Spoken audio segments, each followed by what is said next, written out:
Siyanamkela Avalanche of Grace kaMalamdi uThinjiwe molweni. Namhlanje size nelizwi lozosikhuthaza. Ilizwi linombuzo kodwa othi siyazazi na uba singubani na xa sinoYesu Kristu empilweni zethu. Xa simamkela uYesu Kristu njengenkosi nomsindisi wethu, siyazazi na uba singubani na. Siyazazi na nyani, siyazazi na. Umbuzo lona uYesu asibuza wona into yoba siyazazi na xa sinayo uba singobani na. Ubona thina uba senza njani xa sijongene neengxaki neentaba. Sithi xa sijonge ezaa ntaba sithini? Sizibone into ukuthi iintaba zingaphezulu kukaYesu Kristu. Kule sizini kuYesu Kristu ufuna sizazi uba ezaa ntaba ungubani, ungugandaganda ozazigandaganda zezaa ntaba. Ibhuldoza, zawubhuldoza zonke ezaa ntaba zichithe pha, zenze zibe ngumququ. Yomelela, yomelela endleleni yakho yokholo. Waprofetha kudala ke umprofethi u-Isaya ngokuza kaYesu Kristu. Lungisa incwadi yakho, lungisa idayari yakho, wazi ezi scriptures azibhala ziza kunceda uqinise ukholo lwakho. Masiqale ngoLuke 3 verse 4. Umprofethi phaya uyasixelela uba njena uthi njengoko kubhaliwe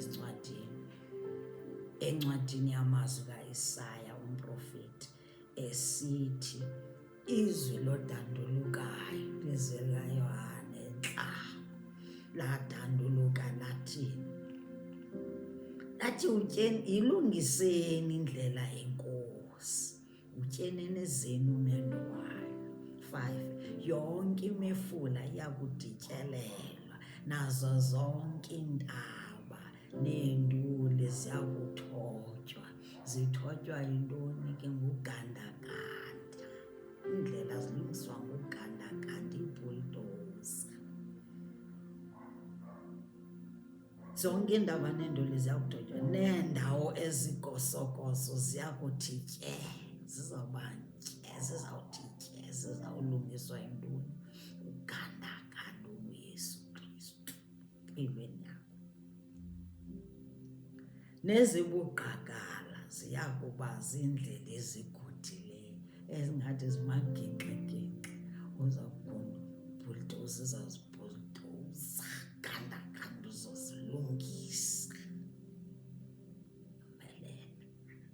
Verse 6, bonke abantu bayakulubona usindiso kaThixo. Usindiso kaThixo selubona phi? uYesu Kristu, ukuthunyelwa kwakhe. Nako uYohane wasixelela nje uba uyezu uYesu Kristu.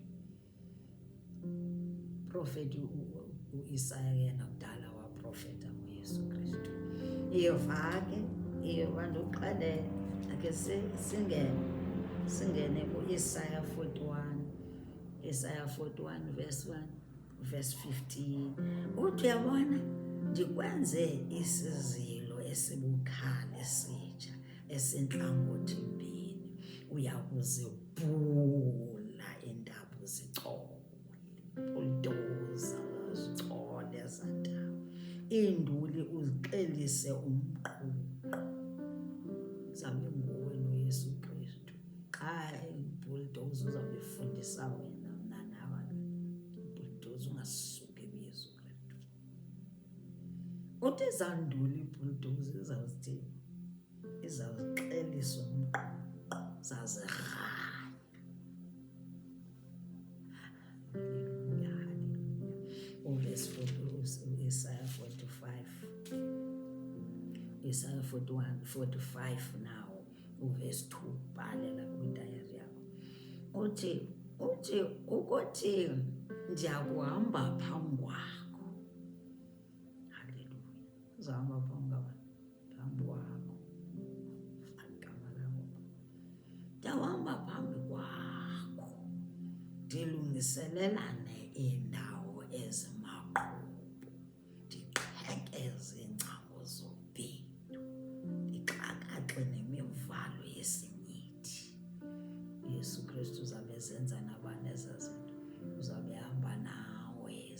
uyazazi ubani na xa uhamba naYesu Kristu. Verse 3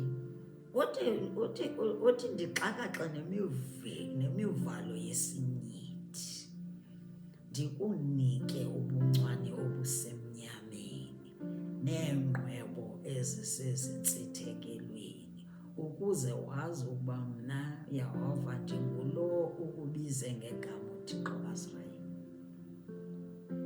Yalazi igama lakho, ukubize ngegama lakho. Yesu uzokunika zonke ezi zinto ozifunayo, yiza kuYesu uzozifumana. Nazi sizazifumana zonke izinto kuYesu Kristu.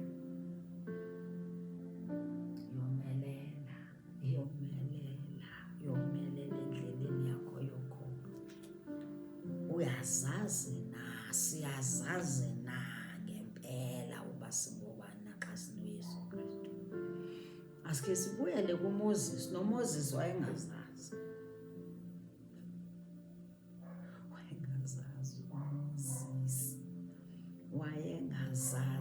uMoses ukuba unjani, ukuba ungubani na xa enoThixo wakhe.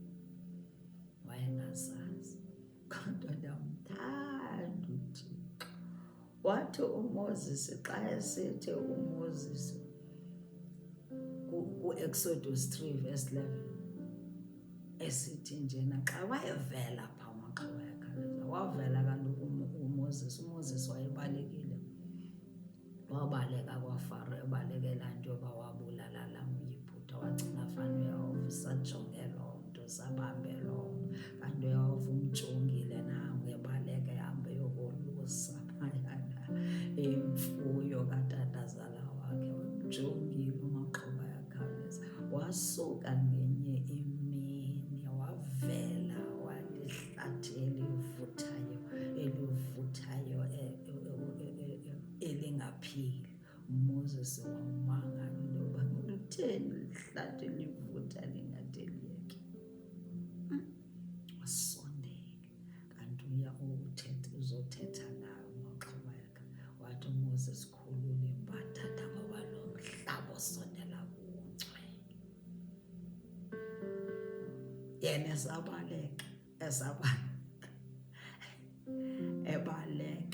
ebaleka uFaro, ngoba wayebaleka uFaro.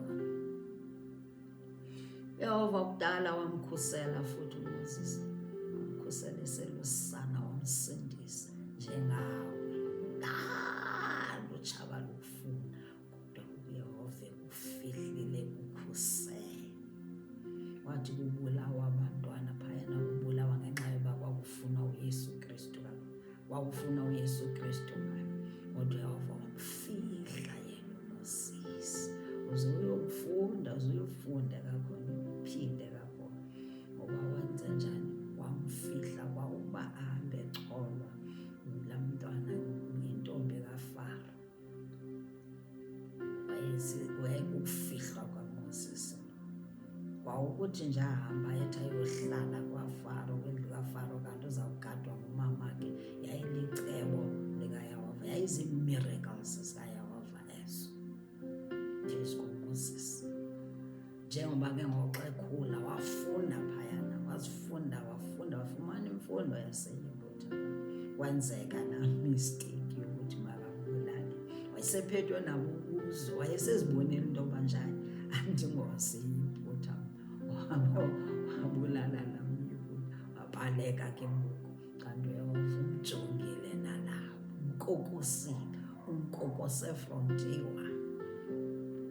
Nawe ke yomelela endleleni, wazi into ukuthi kudala ekhusele, ekukokosele, ekufihlile.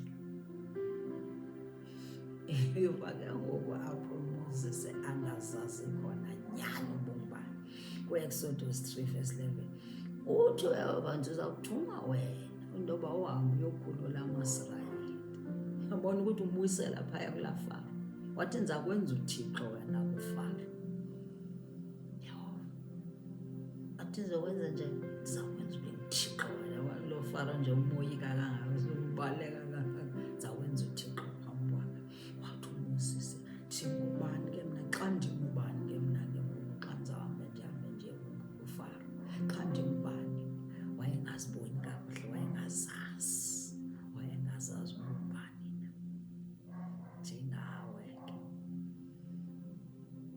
xa ubona wena uMaqhuba ekhawuleza ubona ukuthi njena mntanam lo ndizawumenza abe nguThixo phambi kwazo zonke ezi zinto azoyikayo. UnguThixo kwezo ngxaki, kwezo ndaba unguThixo kuzo, ungaphezulu kwazo. An extraordinary power unayo, uqheleka kanga nje. Wayengaziboni nje, wayengazazi uMoses ukuthi unale extraordinary, u-extraordinary nawe, u-extraordinary. Khona njena okuhlukile ngawo, khona nje obalasele ngako wena, khona okungaqhelekanga. Sithanda ayithanda iGoogle xa esichaza u-extraordinary ngesiXhosa, ithi khona okungaqhelekanga ngawo empilweni yakho. Yona le nto nje abantu bengakuthandi nakakuhle, khona le nto engaqhelekanga kuba wena unanto, khona nje enye into nayo, khona enye into nayo, into nayo ayiboni wena. Khona into ekhethekileyo engavamanga ukuthi ibe khona abanye abantu, kodwa wena unayo. Oh, haleluya, haleluya. Kungenxa yoba khona laa moya kaThixo lapha ngaphakathi kwakho, wamamkela uYesu Kristu, power of God lapha ngaphakathi. Yiyo le nto yenza ukuthi wena ungafani nabanye abantu, awufani namntu wena. Embrace that uniqueness, ukuthi you are unique, awufani nabanye abantu wena. So usuzifanisa nabanye abantu endleleni yakho yokholo. Sizokomeleza njani ukuthi sazi ukuthi wena ufani namntu wena. Embrace ukukhetheka kwakho, of that uniqueness yakho. Ungabi uhamba uzifanisa nabanye abantu wena. Le mandla lapha ngaphakathi. Abanye lo mzekelo omhle kaMoses, ukuthi uMoses zangazazi wayelibeka ubaleka, uyabaleka, uhamba ukopa wena nawe, uhamba ukopa zonke ezi zinto ukuthi uma kuthengiswa if ukwenza amagwinya nawe uthengisa amagwinya. Ngathi uma kuthi ukuthengiswa ama-vegetables nawe uthi uzothengisa ama-vegetables. Mhlawumbe ngeba wena uyibheka wena uyibheka wena uyenza imali eninzi laphaya, sibhakelwa ngokuyizonke. Wena ulibele kuhamba usiya kwezinye ubhampulu yangapha nangapha, kuhlala phansi uzijonge ukuthi wena awufani nabanye abantu, khona okukhethekile ngawo. You are a child of God wena.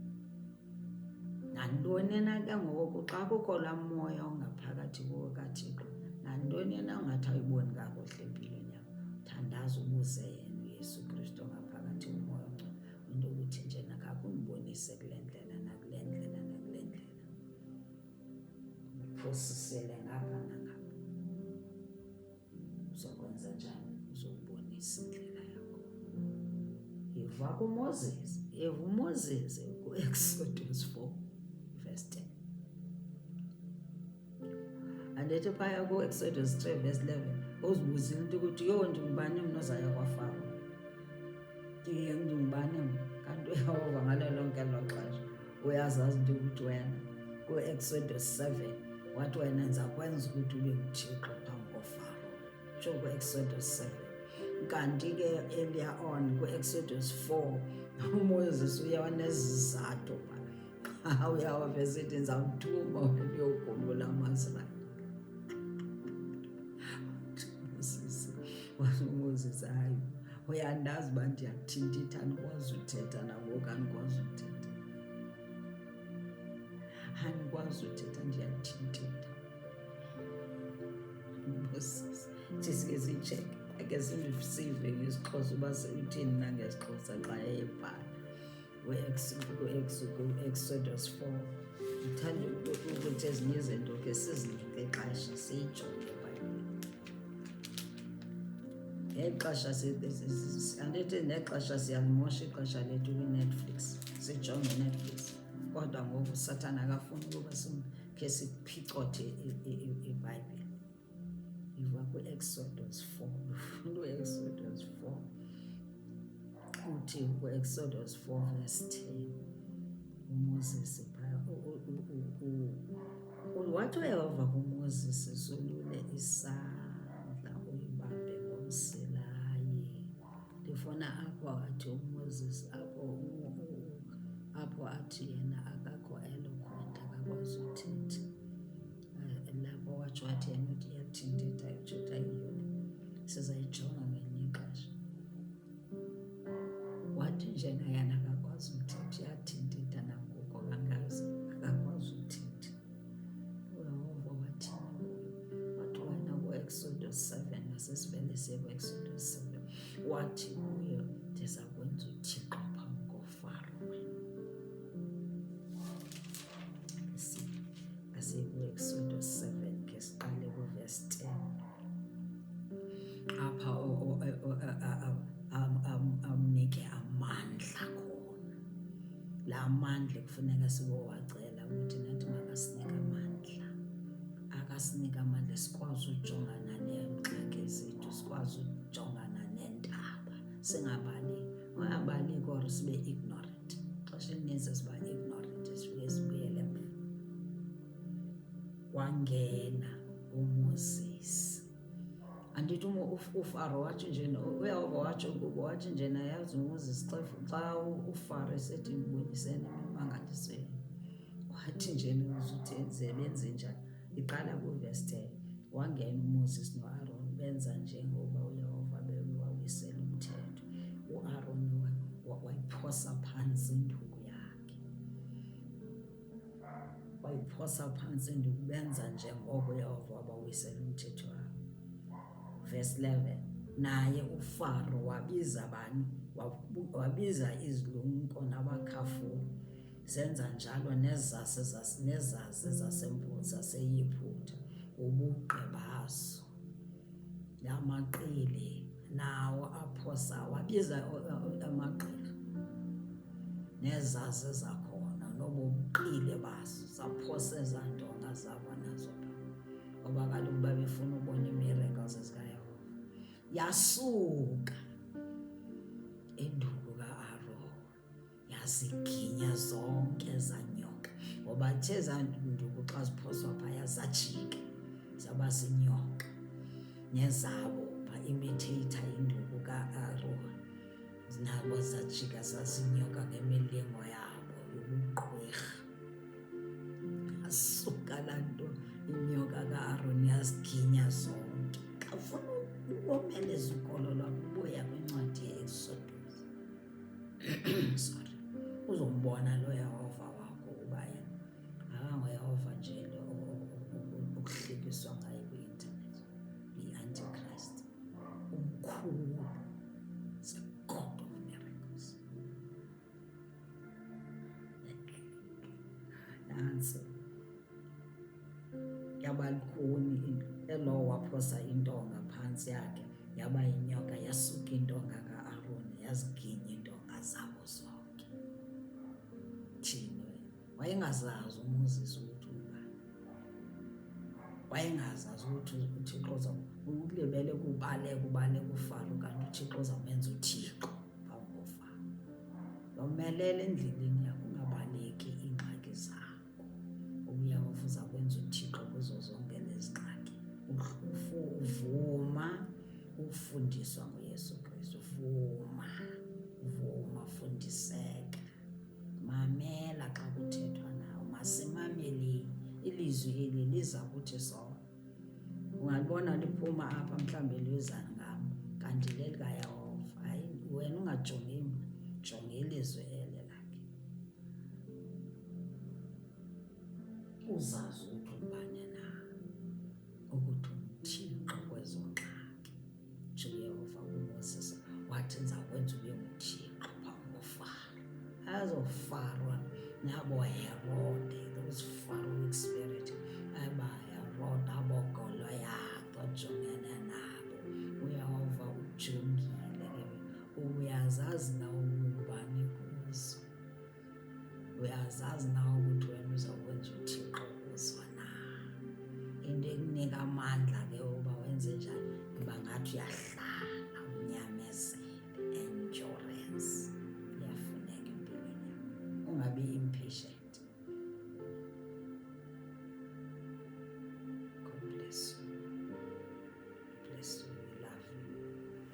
Jesus loves you.